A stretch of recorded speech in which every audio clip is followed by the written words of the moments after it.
Yeah, Kathy Cummings is a smart reader of my work, and I told her that when I read her review and thanked her profusely. I think the protagonist is history because one of my main points that I was trying to get at in the book was to help members of the American Catholic community to see that the big jump that happened in the 60s for Catholics wasn't primarily about civil rights or the rise of the women movement or the anti-Vietnam War protest, all of which were very important and in all of which Catholics took part. But rather it was a jump from living kind of in a sealed universe where most American Catholics understood their church and their faith to be changeless and the way they worshiped to be changeless.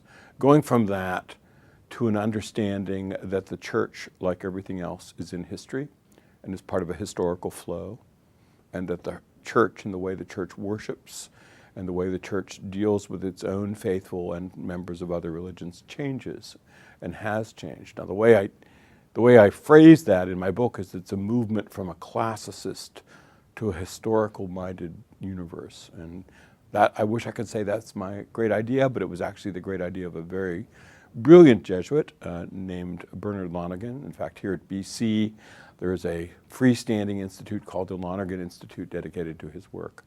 But Lonergan, I think, saw that in a famous address in 1967. And in a sense, I wrote my book around that insight. So I think Kathy Cummings is right, that history and the sudden appearance or recognition of historical consciousness, the importance of history, is the main protagonist in the book.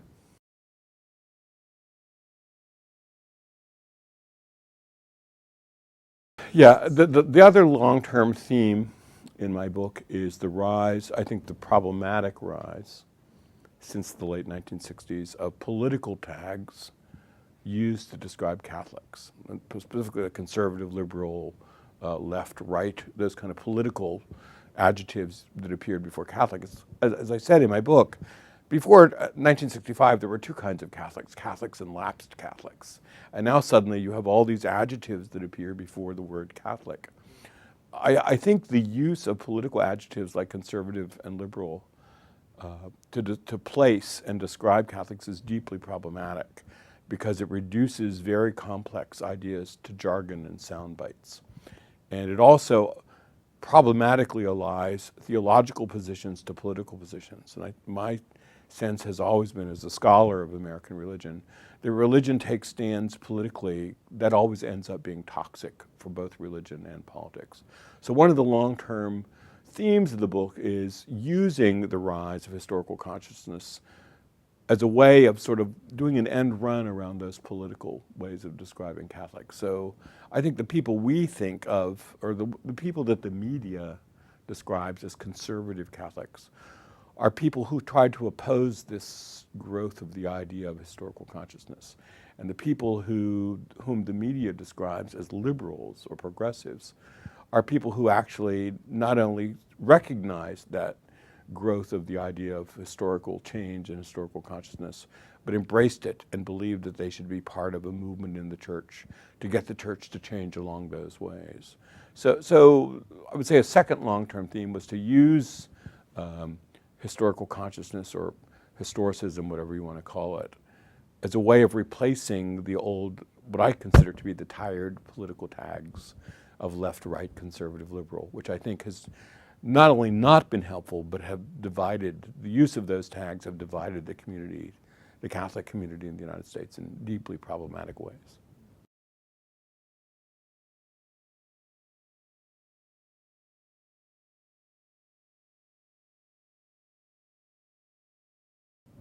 I'll answer the second question first. There was a long list of events and people that you could call the face on the cutting room floor, of people that I thought about using to tell my story. People like Gomer DePauw, who started the Catholic Traditionalist Mass movement. That was a movement back toward the Tridentine Mass, rejecting the reforms of Vatican II.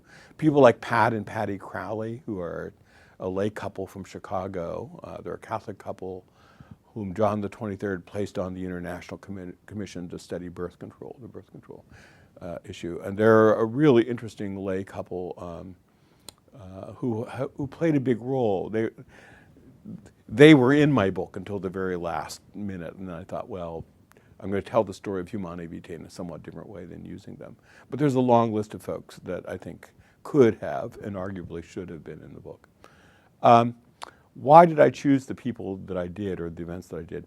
I wanted to do a mix of people who are sort of famous, like the Berrigans, the anti-war activists, the Berrigan brothers, who were chief players, both of whom were Catholic priests, who led sort of the Catholic part of the movement against the American involvement in Vietnam.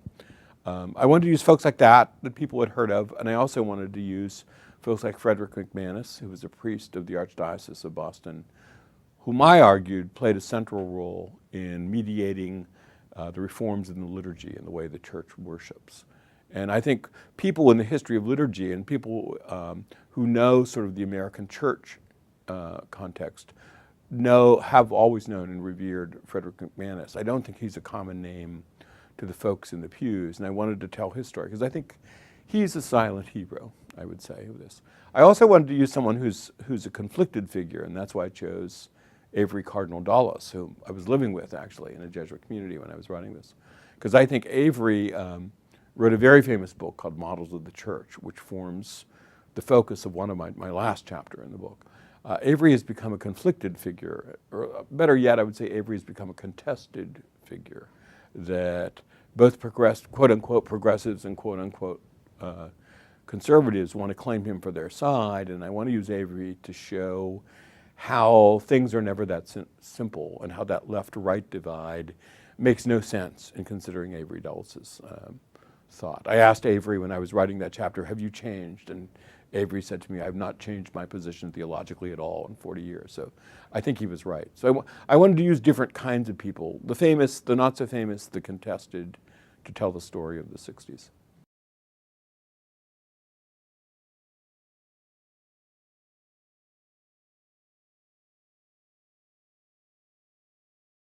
I think that what people too easily call the reforms of Vatican II assume that those reforms which came out of the Church Council that met in Rome between 1962 and 1965 all came from one direction. And I think that's really not a correct perception. I think the reforms of the Council were the result of a very fragile alliance between two groups of people in the Church. There was a group of Council Fathers in Rome who looked to the past. They wanted to reform church practice, let's say the Mass, who wanted to reform the Mass by looking backwards and sort of use the past, the best models of the past, to bring the contemporary liturgy into some sort of line with the insights of the past. And there was another group of people in Rome who looked to the future. The theology speak about that as one group was doing ressourcement, which is a French word that means looking to the resources of the past. And another group was looking to aggiornamento, which is an Italian word, which means opening the windows or updating. Why I wanted to use Frederick McManus is Frederick McManus was a very careful canon lawyer.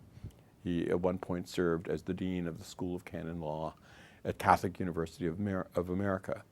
My experience is that canon lawyers are never revolutionaries. Like all lawyers, they're careful, they're judicious, they're exact readers of the law of the church and try to apply those laws in very careful and exact ways.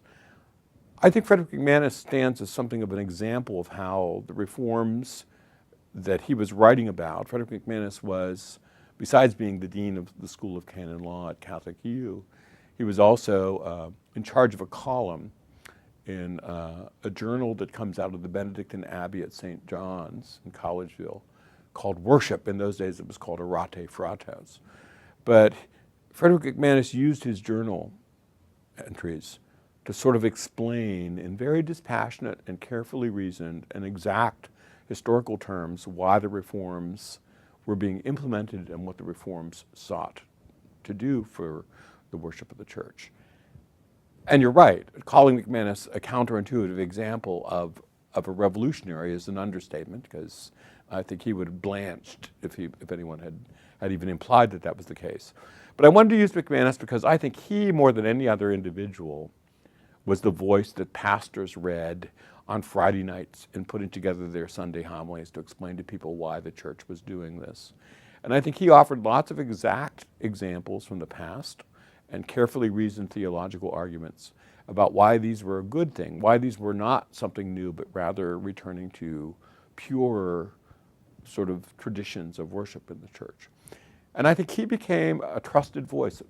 I argue in my chapter, the most trusted voice theologically in the 1960s for pastors, hard-pressed pastors who themselves maybe not have had a lot of training in liturgy or the history of liturgy.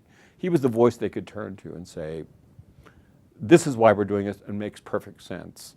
And in fact, the fact statistically that within a very short time, the vast majority of Catholics accepted the changes and welcomed the changes, which was counterintuitive because a lot of bishops were concerned that there was going to be a big backlash against the changes in liturgy, the Mass in English, the altar turned toward the people, things like that.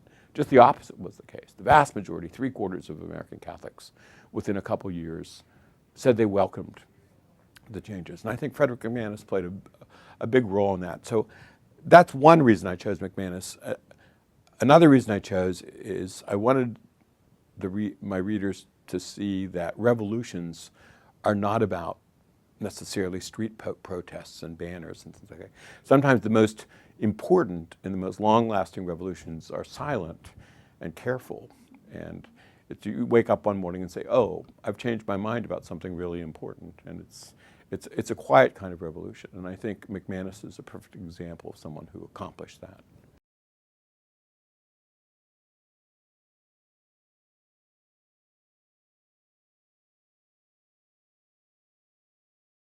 Yeah, I mean, I think I'm not a bishop, so I have no authority to judge whether Humanae Vitae is false or true. I think the way it was received, the way it was promulgated and received was somewhat problematic in the United States, because I think the discussion shut down really quickly. I think what happened is in the summer of 1968, the Holy Father promulgated Humanae Vitae, which is the encyclical on birth control and on the sacredness of sexuality.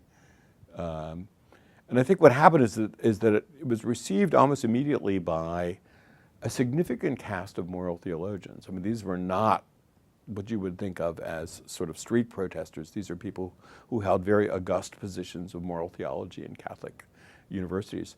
They had problems with the arguments offered in support of the teaching of the letter, which was a prohibition of the use of any kind of artificial birth control. And I think their concerns, I think Rome concerns were right. I guess I would say that the whole story is a tragedy. And it's a tragedy because Rome's concerns about the sacrality and sacredness of human sexuality were spot on. They saw what was happening in Europe at the time and also what was happening in America. And they were afraid of the easy sexuality that was growing up.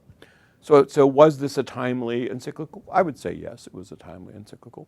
But on the other hand, I think the Catholic theologians in the United States, Charles Curran, chief among them, did not feel that the arguments offered in the encyclical in support of the teaching were sufficient, or at least they found them insufficient. Those two sides quickly solidified into hard and fast sort of points on a compass.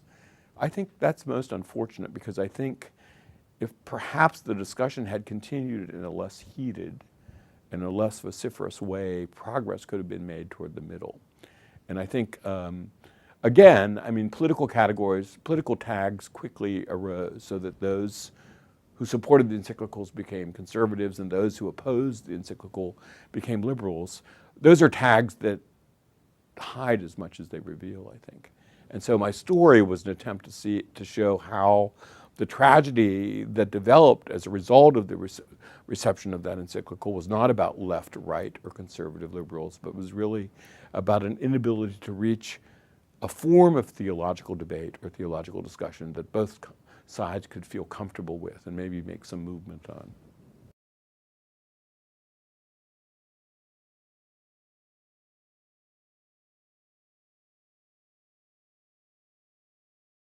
That's hard to say. Different. I'm an inveterate reader of data online, and the two places I look seem to imply that the Catholic faithful have not, by and large, bought the arguments of the encyclical, and that they do. The vast majority of faithful, at least as they report it to pollsters, seem to practice some form of birth control. That would seem to imply that the concerns of the theologians were correct, that the arguments were not convincing, that the majority of people did not find these convincing.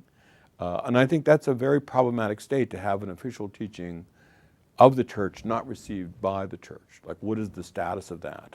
That is a big question. It's a problematic question. I think that's something that theologians and all Catholics have to be concerned about. Like, when you have a situation where the official teachers of the church are offering teaching that is not received, I think you have a very problematic situation. And it's a situation where left, right, conservative, liberal tags aren't going to help resolve this, I don't think.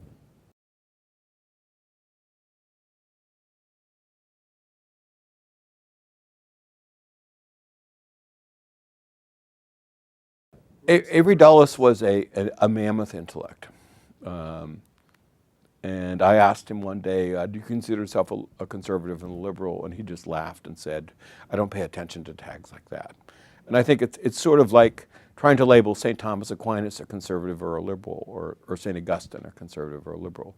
As is the case with all great theological minds, the structure of their thought doesn't fit so neatly into those kind of categories. I think Avery is a contested figure because everyone recognizes now that what he was talking about was fruitful for the church. He wrote a very important book called Models of the Church in the early 1970s. What is important about that book is that he illustrated, using examples that everyone could understand, whether you're a trained theologian or not, that the church had always had a plurality of models of itself. So the church was an institution, but the church was also a prophet, and the church was also the herald of the gospel, and the church was also a servant of humanity in running hospitals and orphanages. The church was all those things, legitimately. So as I say at the very end of that chapter, why Avery is so important and what his scholarship shows us is that pluralism is not extrinsic to the Catholic tradition. It defines the Catholic tradition. That part and parcel of being a Catholic and accepting its tradition is the recognition that the church wisely, I think at different times, adopts a different dominant model of itself to address itself to the culture, to preach the gospel, and to serve humanity. Avery's book does that brilliantly, I think, and it's as timely now as when it was published 30 years ago. And that's why I think he is a contested figure, because everybody wants to claim him as their patron saint. And I think Avery, justifiably, and I think all great theologians do this, say, I don't want to be categorized so neatly into one or other of these places. In certain things, is Avery progressive? Yes. In other things, was he conservative in terms of wanting to conserve the insights of the past? Of course. So I think of him as sort of a perfect model of how maybe we can move beyond the current divisions in the church and maybe embrace and hold on and pass on the best insights of the past while not being afraid to come up with new ways of engaging the present and the future.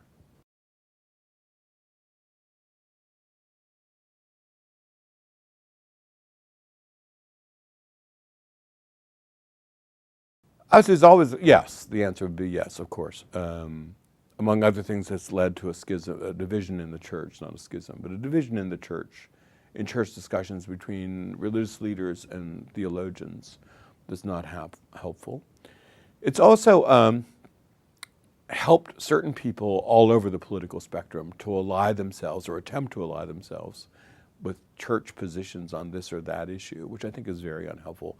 And indeed, I think it's very dangerous because it implies that one can check a box, both politically, religiously, and socially, and the same box will answer all your questions. And I think that's a very dangerous, and as I said before, I think a toxic answer, because it allies religious believers with political causes in a too easy way. Because my sense is that a Christian is always a discontent in the world. And a Christian should always feel sort of like a little bit of a sense of, well, none of the political parties really do exactly what I want to do, and I like this party for that, and I like that party for something else. And I think that's an appropriate response. So anytime that religion and political impulses ally themselves too easily, that's deeply problematic. And I think the American Catholic Revolution abetted that on one level.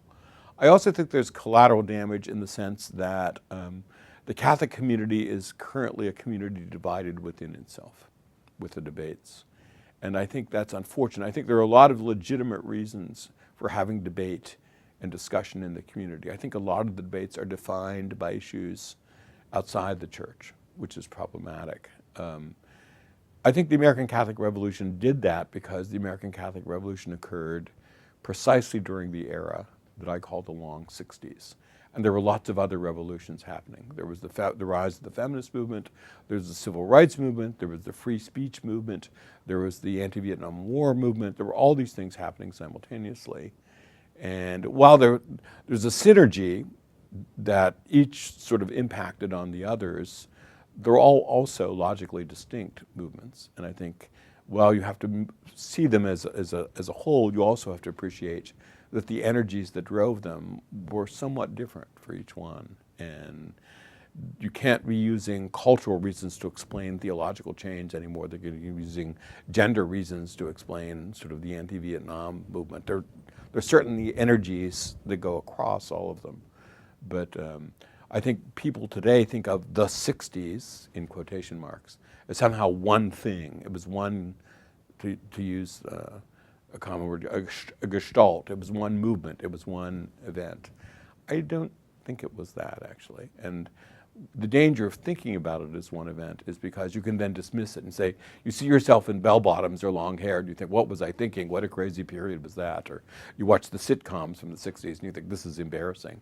So it's too easy to sort of like caricature the 60s and then move beyond them and say, well, we don't have to worry about that. That was a blip. That was an anomaly. I don't think it was an anomaly. At least from a Catholic point of view, it was actually a quite important era that had long-lasting effects that affect us today, that very much affect us today.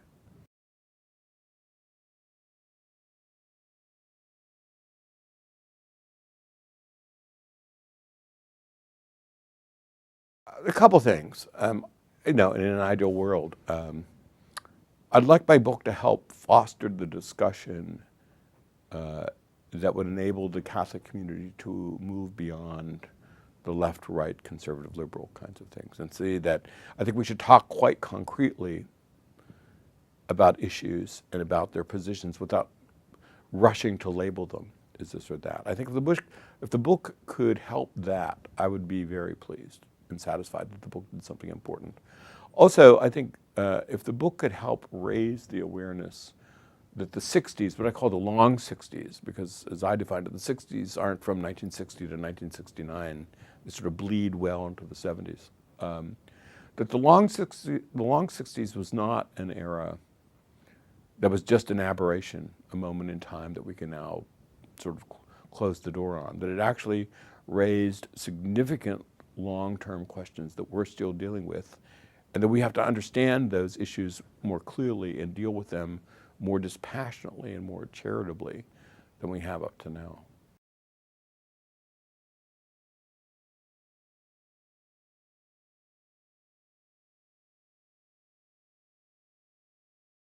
I'm a great fan. My first act, I'm now a dean at Boston College. My first act was to place myself on the library committee because I think the library is central to a mission of a place like a graduate school of theology and ministry.